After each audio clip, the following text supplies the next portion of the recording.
before there was a Wall Street, before there was a Silicon Valley, before any man in a suit ever called himself the richest person alive. There was a king so wealthy that historians, economists, and scholars have spent 7 centuries trying and failing to calculate exactly how much he was worth. His name was Mansa Musa, and this is his story. While Europe was burning, kings were fighting kings. Crops were failing. Cities were small. Roads were mud. Most people would never travel more than 30 miles from the village where they were born. Europe in 1280 was a continent still finding its feet. But travel south, cross the Mediterranean, move past the great sands of the Sahara, follow the sound of drum beats and the glint of gold on a wide shining river, and you will find something extraordinary. You will find the Mali Empire, an empire so vast it stretched over 2,000 miles from the Atlantic coast deep into the heart of Africa.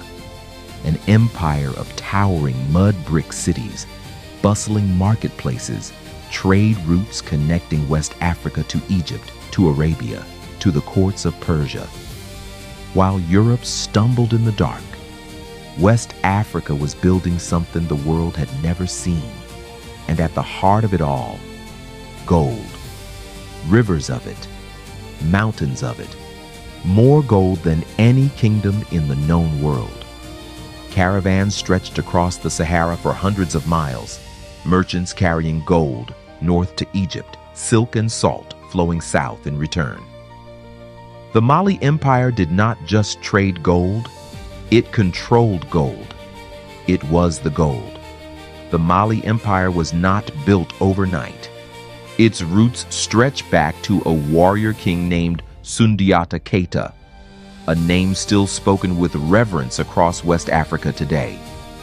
Around the year 1235, Sundiata united the fractured kingdoms of the Sahel under one throne. He built an empire. He built trade routes. He built a dynasty that would decades later produce the most extraordinary ruler the world has ever known. They called this dynasty the Keita, and it is into this bloodline of kings and this palace, this legacy of power that our story truly begins. Niani, West Africa, circa 1280. In the royal compound of the Keita dynasty, a child is born. His father, Fagalaye, ruler of Niani, son of Abubakar Keita, great nephew of Sundiata himself. Royal blood runs in this child's veins. The weight of an empire, its history, its gold, its expectations, settles quietly around his cradle like dust settling after a storm. They name him Musa. He does not yet know what he will become. None of them do. From his earliest years, young Musa is shaped for greatness. He studies the Quran, its verses becoming as familiar to him as the sounds of the palace at dawn. He studies Arabic, the language of scholarship, of trade, of the great world beyond Mali's borders. He studies history, mathematics, law. But there is something else that shapes him more than any text or teacher. It is his faith. Islam came to West Africa not through conquest, but through trade, through scholars, through the quiet power of ideas moving along caravan routes. And in young Musa, it finds a soul that is completely, profoundly ready to receive it. He is not merely learning to rule an empire, he is learning how to be the kind of man who deserves to rule one. He does not yet sit on the throne.